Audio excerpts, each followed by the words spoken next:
This conference will now be recorded. Okay, so we're here at the September Arlington Senior Democratic Lunch. I'm Robert Platt, and I'm sorry to report we still are having COVID problems. In fact, the lady who lives next door to my mother in her facility just came down with COVID.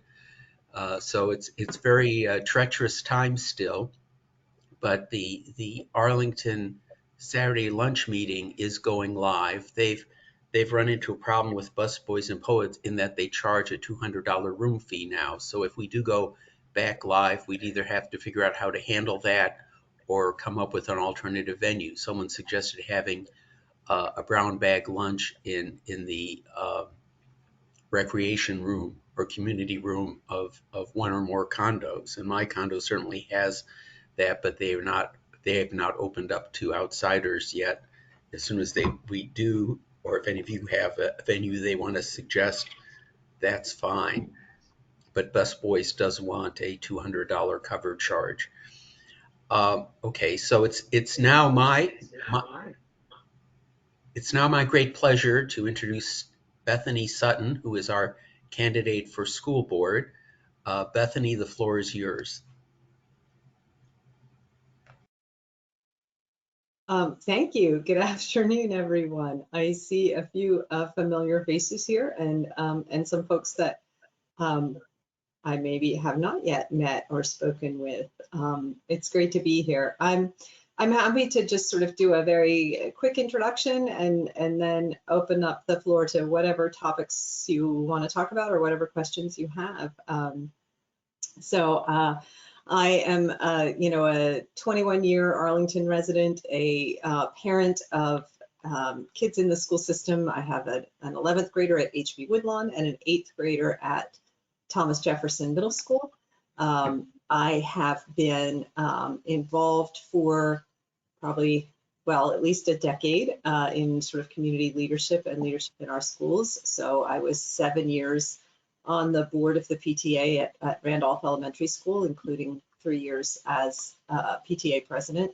I've been very involved in student learning and been on the advisory council for teaching and learning for the past 4 years, entering my 5th year with that group, and I chair that advisory council now. It's a very large and complex advisory council with many members and 14 subcommittees that I am managing.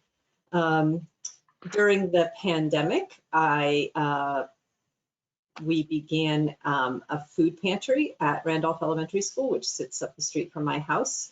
That school is about 75% kids who would be eligible for free and reduced meals, and we were very concerned about those families. When the pandemic hit, a lot of the folks who come to that elementary school were sort of the first people to lose jobs and be out of work during the pandemic. Restaurant workers, food service industry, construction industry, folks who drive taxi cabs and Ubers and work at National Airport. And so when the pandemic hit, they were really adversely affected. And so we started a food pantry at the school and operated that operated it weekly for 17 months to help those families and those kids get through sort of the worst of the pandemic. And we've now been operating it with an indoor model now that kids are back in school, with sort of non-perishable food that people can pick up, and then still doing a once-a-month distribution outside with fruits and vegetables and things that we want to sort of encourage healthy eating. So that's been a sort of a labor of love. It's been a lot of work for me, but as a result of doing that, I've also been serving on the Arlington County Food Security Task Force, which has been in place for the past 18 months or so. We're finalizing our report on the status of food security and insecurity in Arlington. I guess I will just also say, I've had a sort of a passion for community leadership, a love of Arlington, and really excited to be in a space where We're serving on the school board. I know people think that's crazy to get excited about serving on the school board, but my heart is sort of in community service and leadership. And I should say my background is professionally is working in higher education and leadership development, and primarily right now I'm working as a certified leadership coach for women in higher education. So I work with one-on-one with women who are moving into administration and leadership roles at colleges and universities. So I'll pause there, and I truly am happy to talk about whatever you'd like to talk about today. Okay, well, I'll start off the questioning. We did make certain strides in learning technology, broadband, take-home devices, and so on during the pandemic. Now we're obviously going back to in-person instruction. Where do you see the next few years in terms of what the Arlington Public Schools will do in terms of individual devices for students and broadband access? Sure. So I'm probably, let me talk a little bit about sort of the devices and, how we're using technology for learning. I'm probably a little bit less of an expert on the topic of the broadband, but I certainly, during the pandemic, when there were issues related to low-income families not having access to the internet or not having enough access for all of the kids in the household who might be trying to participate, in virtual learning, I was certainly aware of a lot of effort that was going on in the school system. They partnered with Comcast to provide the Essentials program and Internet Essentials program, and at low cost and things like that. So I'm sort of familiar with all of that. I don't really know the whole conversation about broadband quite as well in terms of the bigger picture with the county. One of the things that I care a lot about is what is the extent to which Arlington Public Schools is assessing the value of the technology that's being used in the classroom. So there have been, over the past few years, I think there's been a lot of concern from parents, especially parents of younger kids, about the amount of time that's being spent on devices, in school. And I think that the school system has responded by holding themselves accountable for that a little bit and sharing out, being a little more transparent. I know a few years ago they did a sort of an assessment where they went into different classrooms and just looked and said, okay, for the 10 minutes period of time that I'm standing in this classroom, how many kids are on devices? Are they on devices for that full 10 minutes? Are they on and off the devices? Is the whole classroom in the device? And they sort of were able to assess a little bit of sort of what's the pattern that's happening in classrooms. They also assessed this past year, I know there was a report given about sort of the number of minutes that students were spending on their devices, on the different apps, educational apps that they're using.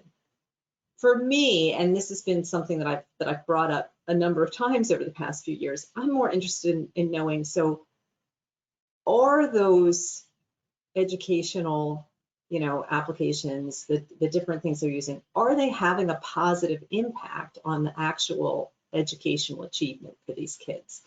And that is, of course, a much more difficult question to answer than simply how many minutes are they spending on the devices.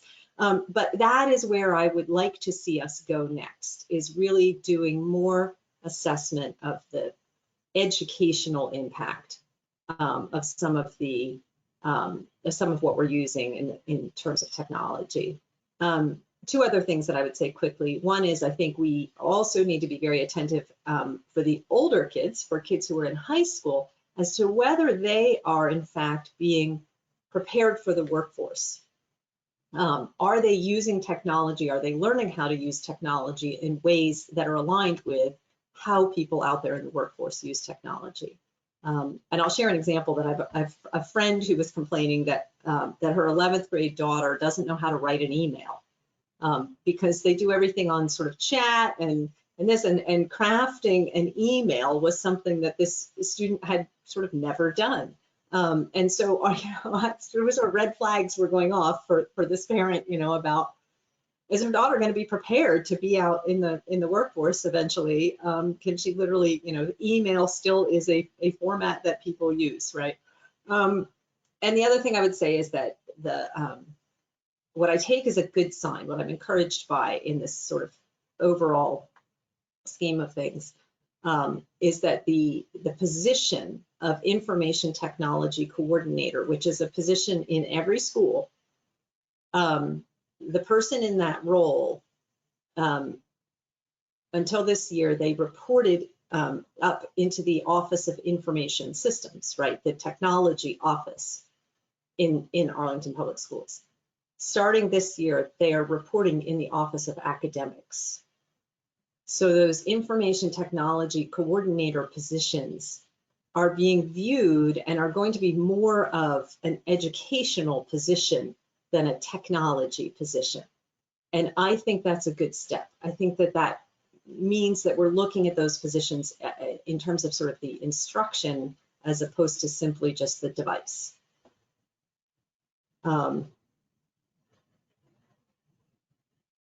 Okay, that's very helpful. Does someone else have a question for Bethany? I'd like to ask Bethany a question about sort of the bigger picture. I guess I don't pay close enough attention to what's going on in the Arlington schools.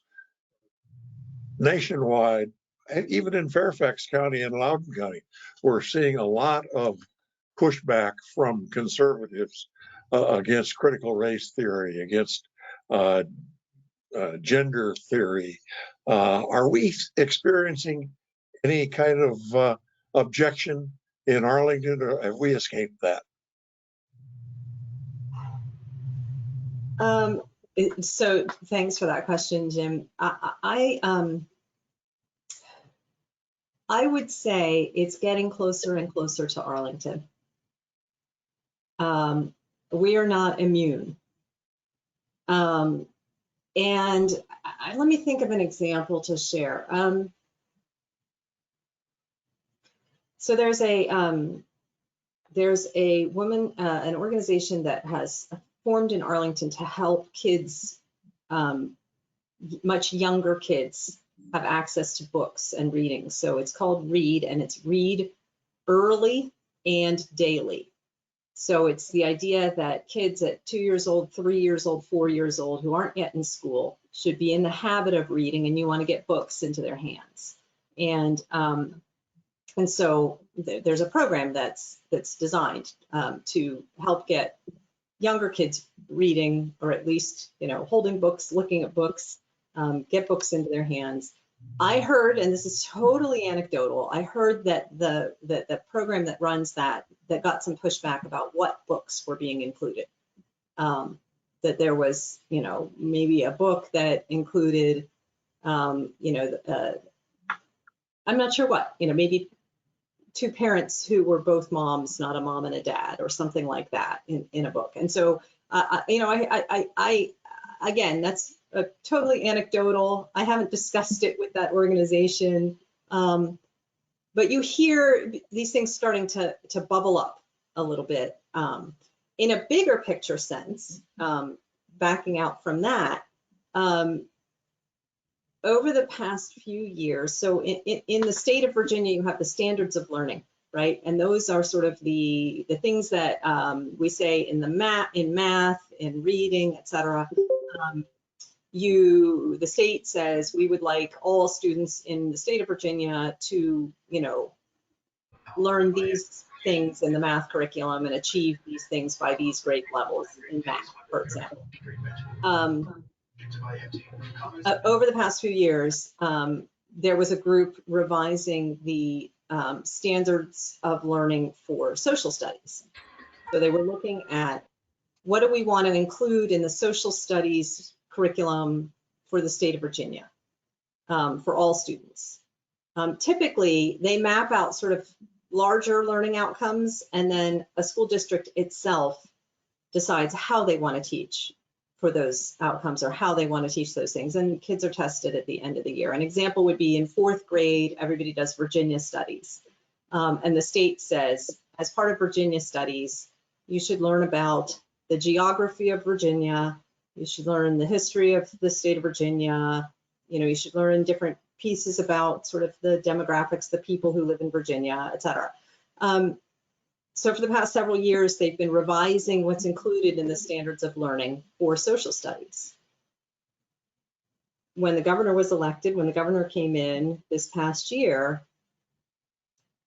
they basically said, okay, we're going to toss out the work that's been done on the social studies standards, and we're going to do it again. And what I surmise, what I expect, is that it's going to have a more conservative bent to it.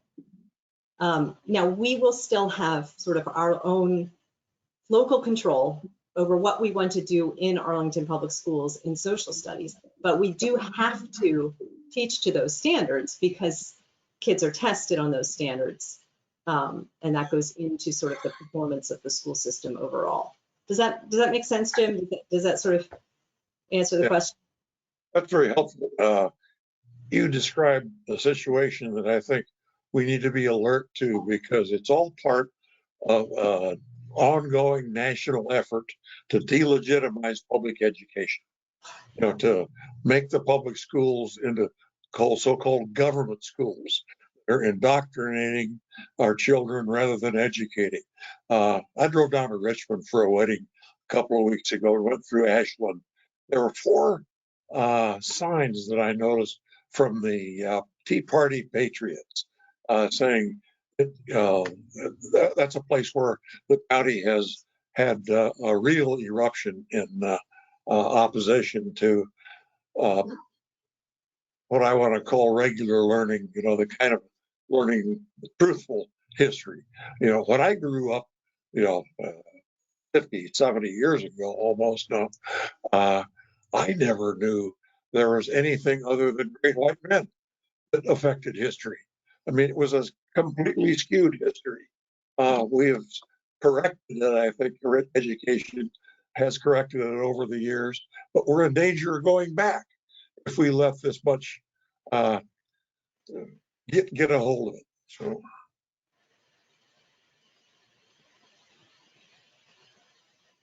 Does anyone else have a question or topic they want to raise? Joan McDermott?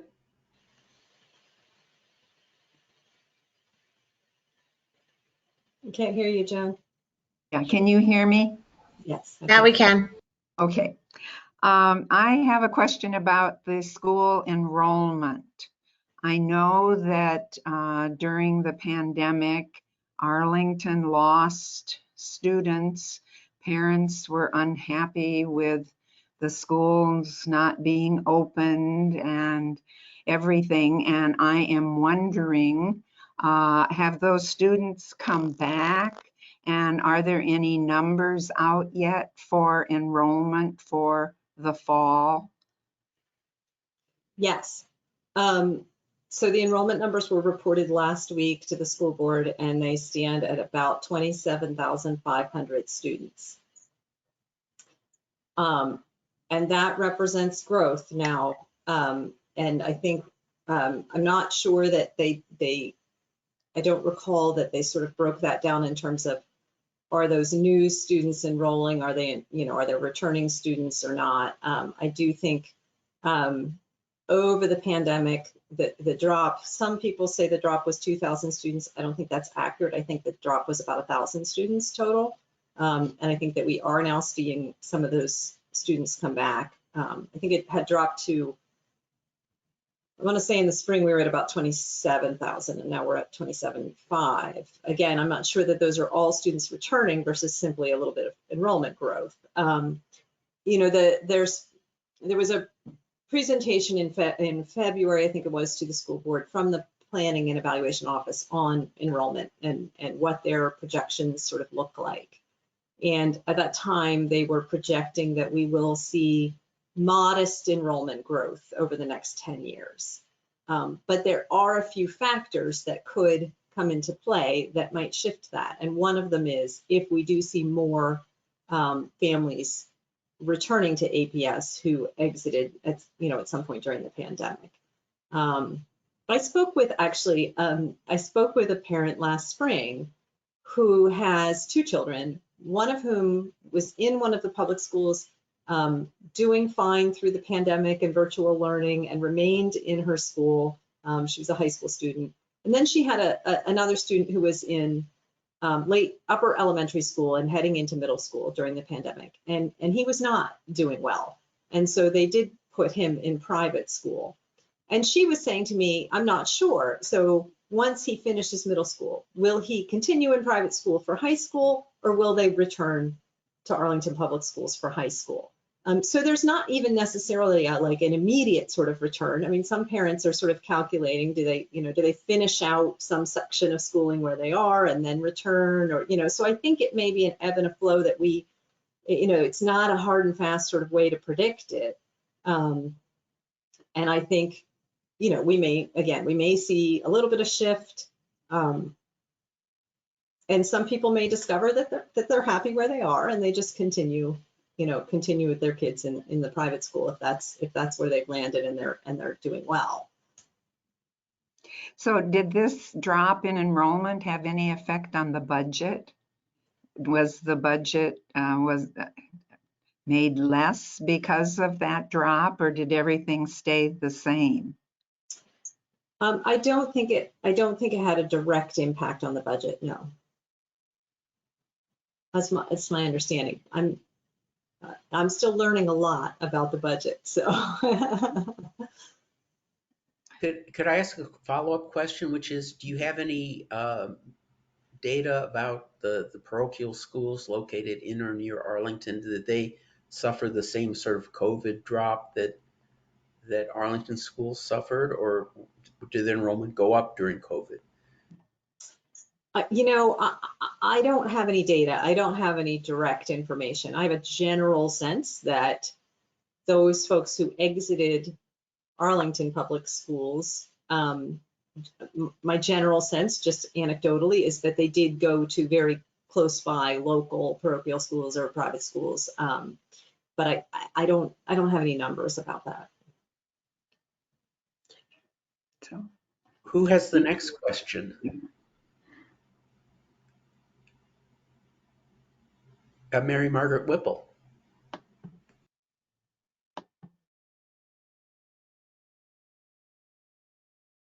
Unmute yourself, Mary Margaret. Click on the microphone icon, Mary Margaret, at the bottom of the screen. Okay, got it. I'm not so familiar with GoToMeeting, so I was floundering there. So school boards have just so many things they have to be responsible for. You mentioned budget, but and enrollment and staffing and curriculum and all those things. But there is an opportunity for a school board to focus on a couple of things in a year that they pay special attention to. And so what would you like to see the school board focus on next year? You know what, Mary Margaret, it's very funny because in the spring, I was thinking a lot about that very question, and the superintendent and the school board worked on their priorities over the summer, and they recently just sort of articulated their priorities, and it's all totally aligned with what I was already thinking about, which is really it's about student learning. It's about sort of making sure that we're moving forward with students' academic achievement in this sort of, people say post-COVID, post-pandemic, and I know we are very much still in a pandemic. Bob, you were saying at the outset, it's still very, very present. It's very present around me. I have multiple neighbors who've had it in their household in the past month, so it's felt very present. But we are fully back in school, right? And so the question of student learning and how we're going to move forward and where students should be academically at this point, and sort of where we think we can, where we can go. I mean, there's a lot of talk about sort of the learning loss that students, didn't achieve as much during the virtual learning, and that's quite true. So sort of recalibrating, where are we and where can we expect to get to, probably over several years. There's not going to be any magic, formula that's going to suddenly get us back to pre-pandemic levels of student learning and student achievement. Within that context, talking about student learning for a moment, I am very passionate and very clear, and I say it everywhere I go. We have a long-standing achievement gap in Arlington. The achievement gap existed before the pandemic and was exacerbated by the pandemic. And we absolutely must be working to address learning outcomes for Black and Hispanic students, students with disabilities, and English learners. And the data that's been coming out over the summer following, the end of the last school year, it's terrible. The data does not look good. And I think that we have a sort of a moral and ethical obligation to be focusing on that, on those kids and providing the supports that they need.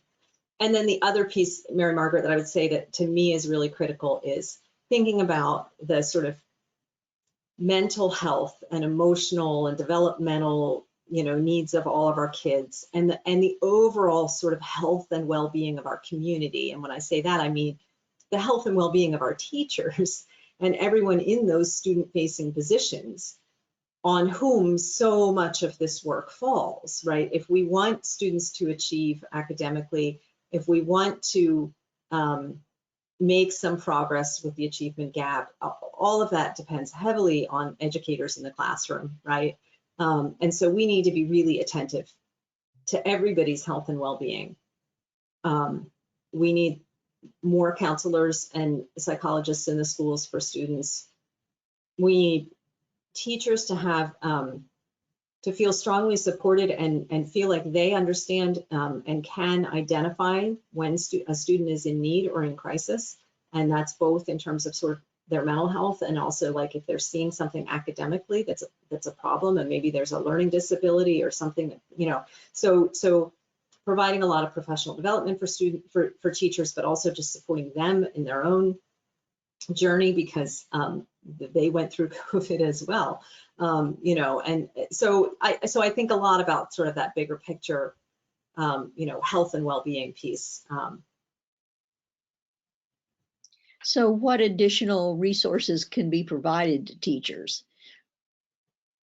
That's a great question. The employee assistance program, which is more individually oriented, or are you thinking of something that more generally supports teachers as they are returning to?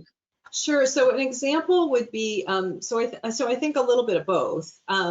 An example would be that this past spring, the board chose to include in the budget, the superintendent proposed adding math coaches at the high school level. So we have math coaches in elementary schools where, you have a team teaching fourth grade, right? And they sit down to talk about, math and what they're seeing. And they have a coach who can come in and work with them on what resources are needed, what are we seeing. The math coach can kind of bring in a different lens and sort of help that grade level team, make more progress, identify sort of how they need to differentiate with different kids in their classroom. Having math coaches in the high school level, that's going to be, a big help to all those high school level math teachers who are dealing with kids who are at such a different, a range of different places, in their learning. So strategically figuring out what those kinds of positions that will make a difference. Another piece was that they returned to a slightly lower class size. We're never going to, you're never going to have the kind of class sizes that you might see in a very small private school, right? Where there's 10 kids or 15 kids, right? A public school system is never going to get there. But if you can alleviate a little bit of the burden of how many kids are in a class that could make a difference for some teachers as well. So I think that was a good step, if we can hold class sizes down a little bit, can make a difference. Mm-hmm. Good. Steve Ferber? Yeah, hi, Bethany. I was a substitute teacher in Fairfax schools for 5 years, and I'm a chemist by profession. I was wondering about the tech schools. I think they're going through some changes. And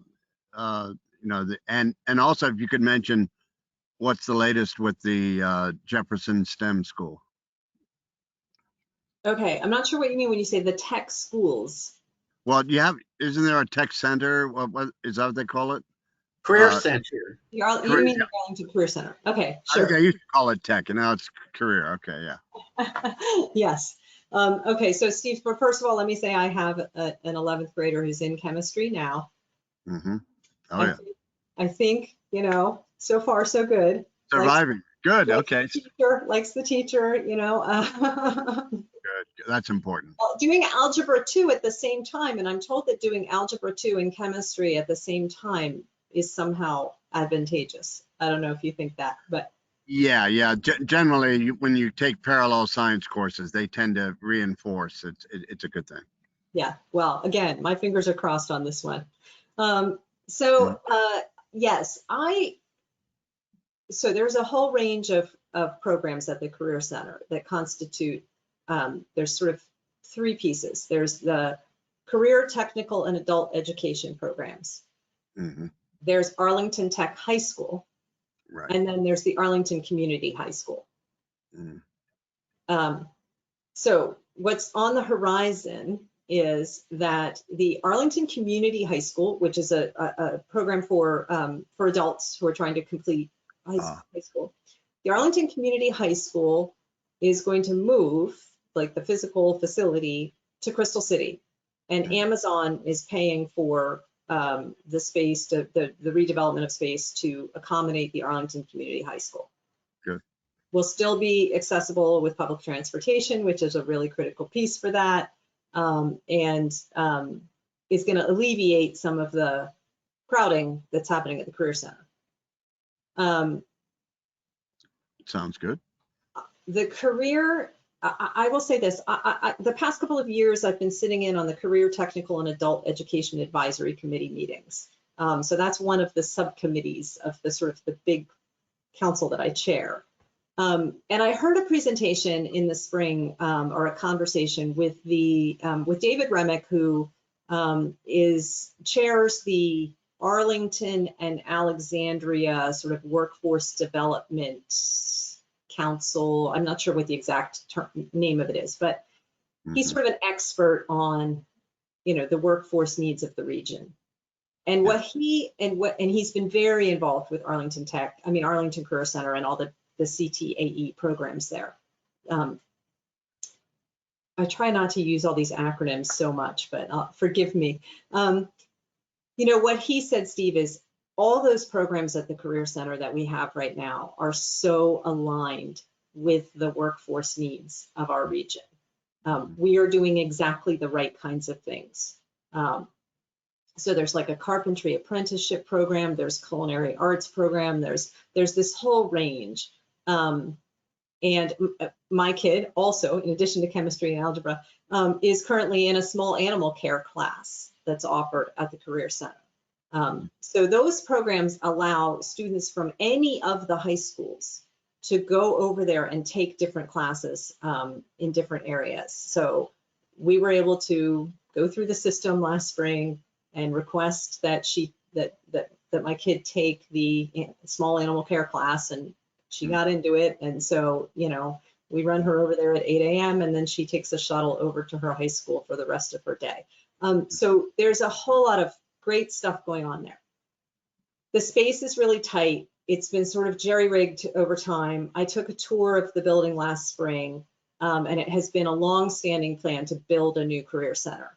And that has been a hot topic lately, I know, around Arlington, because they have approved building a new career center on the same site in what's currently field space. They'll basically switch. They'll use up some field space, and then they'll tear down an older building that's on that site, and they'll create some green space again. It's going to take a few years to get there, but the programs are all sort of, there's the space is not working for them, and it's a much older building. And then the third piece is Arlington Tech High School. And Arlington Tech High School was formed 5 or 6 years ago to be a another sort of option program for high school students that's based on the idea of project-based learning. They designed what would be ultimately essentially an 800 student high school for 4-year school, but they've had a lot of growing pains because of the site, the Career Center building, where it's housed. So at the moment, I think there's about maybe 450 or so students enrolled. And once they build the new building, hopefully they can grow Arlington Tech High School into sort of the fuller sized high school that they were envisioning. At the moment, there's 16 trailers in the parking lot. Huh. And some of those Arlington Tech High School students spend most of their day just going from one trailer to another for their classes. So, yeah, no, not ideal.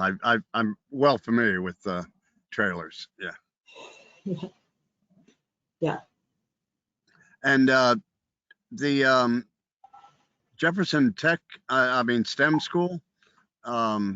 Thomas Jefferson High School in Fairfax County. In Fairfax, yeah. The one that some Arlington students go to. Right, and they still have the same relationship as we've always had, where some Arlington students go to Jefferson High School, yeah. I was wondering how they had fared through the pandemic, and if there in any new news about that. It's particularly excellent school. I just was wondering if there's any news. As far as I know, it's still an excellent school, and there are there was a brouhaha about their admissions policy over the past few years. Right. A lot of people were really up in arms about that. Yeah. I don't know if that's 100% resolved or not, but my general understanding is that was applicable to the Fairfax County students who were applying into that, and was the Arlington relationship. There wasn't really any, I don't believe there was any overlap there in terms of the sort of the issues that were going on. I see. That's my general understanding. Okay. Thank you. Who's next? I think, look, Mark Teal changed his shirt when he went off camera. I like that. Yes, a very nice shirt. I assume that you might want to spend a minute, Mark, telling people where they can get a shirt like that.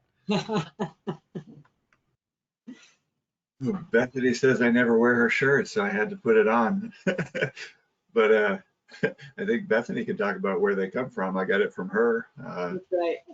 And if someone you'll be launching a canvas from my house this Saturday, right? So if someone wanted to come canvas, they could probably come get a shirt this Saturday at 10 o'clock. That's right. They can come get a shirt from Mark Teal's house on Saturday. I will be there to launch canvassers and probably do a little door knocking myself. Will Mark be available to autograph the shirts? Generally, I just autograph the yard signs. I have more of a relationship with them. Okay, but I see that Kim McLaughlin has raised her hand. Unmute yourself. I'm sorry, Chris.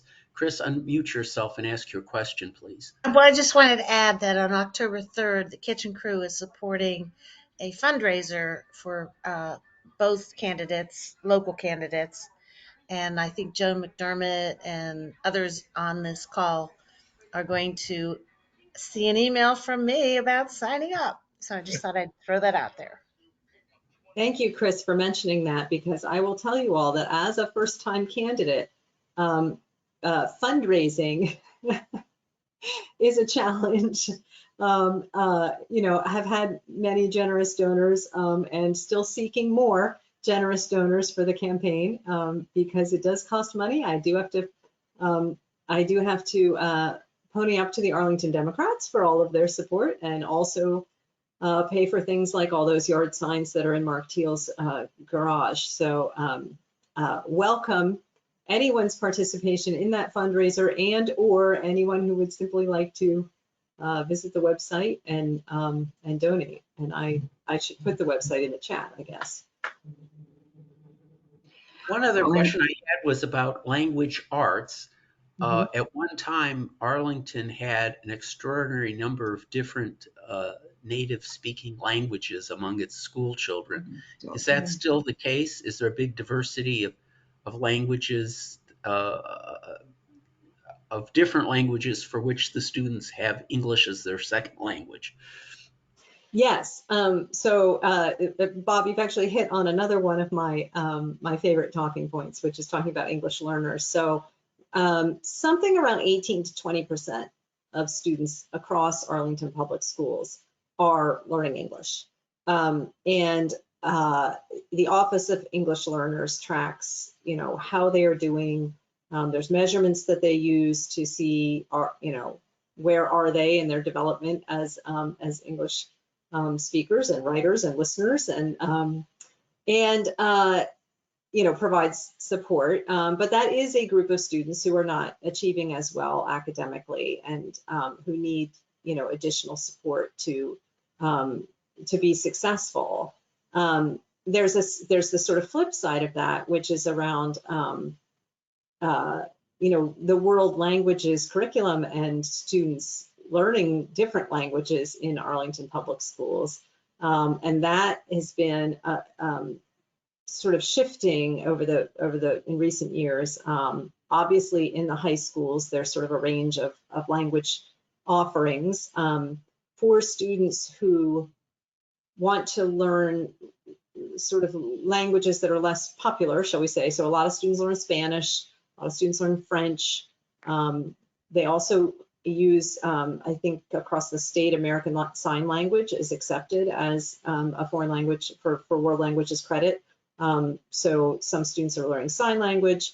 But when you get further afield, so languages like maybe Arabic, Chinese, and as you get further along in those languages, we do have to rely on other providers, so like a virtual provider for some languages, or higher level in some languages as well. I think the question of Arlington has had some language instruction, world language instruction in middle schools, and it used to have a foreign language in elementary school program, and that program was ended a few years ago. They sort of reassessed how successful that was, and as a sort of cost-saving measure, we no longer have the foreign language in elementary school program. But there are, a lot of students in our schools speak Spanish. My own kids at Randolph Elementary School, there were many languages spoken. 55% of students were Spanish speakers. And we do see some of that, concentration of English learners in some schools, and also concentration in terms of socioeconomic status. So anyway, I sort of went all over the place with that, Bob. I don't know if that really answered the question, or.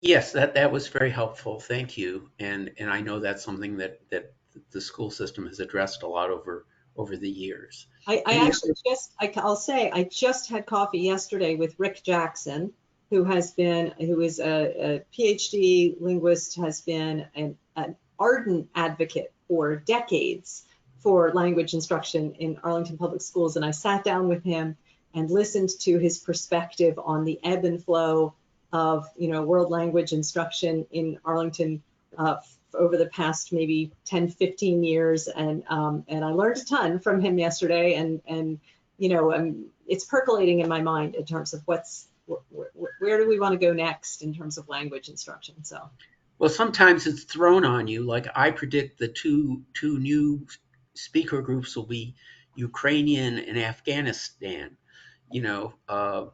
I suspect that as world events sort of fall upon Arlington, we have to have the school system adapt.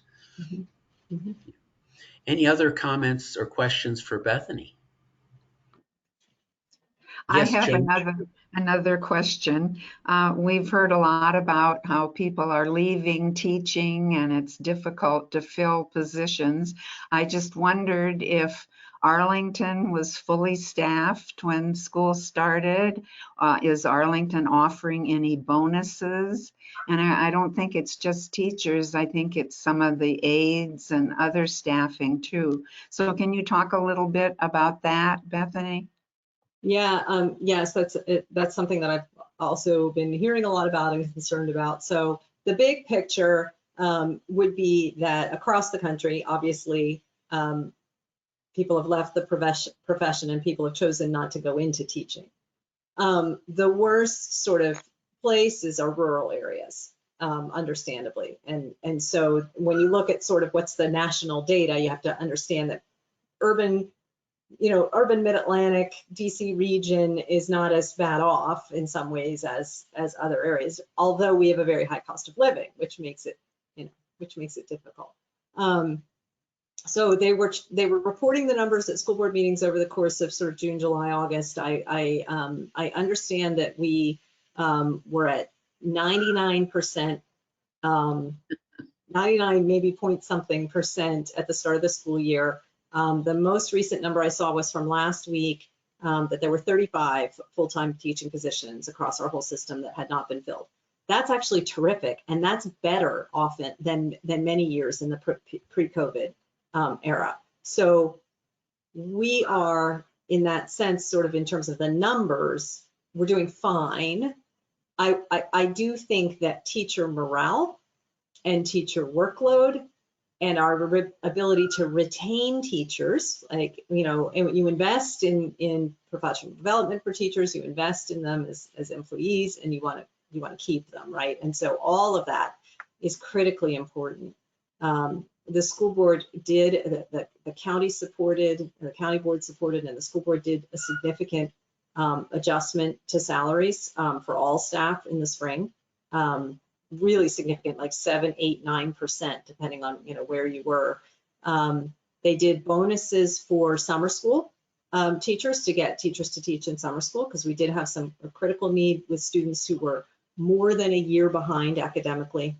And then you've got to have teachers to teach in summer school. And many teachers need a break at this point and did not want to teach summer school. So we did do APS did offer the bonuses that many of our neighboring school districts were doing that as well. Another sort of critical piece that's coming down the pike is that the school board passed a resolution for collective bargaining, and they are moving to teachers having a union and being able to sort of strengthen their voice about, their compensation, their working conditions, their, when they have grievances and all that. And I think that, I hope that will sort of, bring some definition to teachers having a voice in the system. And I also hope, going back to what I was saying earlier, that we are doing things that are sort of attentive to their health and well-being, the sort of the working conditions, the support that we're providing to teachers, so that, because the quality of our school system, is so aligned with the quality of the teachers. So, we have to be sure that we are sort of doing right by them. Yeah. Thank you. Bob, it's Craig. I didn't know how to raise my hand on GoToMeeting. Go ahead, Craig. You have the floor. Thanks. I think it's important not for Bethany not to address it, but she has an opponent, and this opponent wants to make himself look like he's this very moderate, forward-looking, independent, and he's a psychiatrist, I think, and so, but he's a pretty rabid Republican, and so in our discussions with others, and so they say, well, this guy looks reasonable and all of that. He's not. If you go back and look at where he's gone, where he's gotten money from, and attended these meetings and everything, it's about as far right as you can get, and still be, live in Arlington.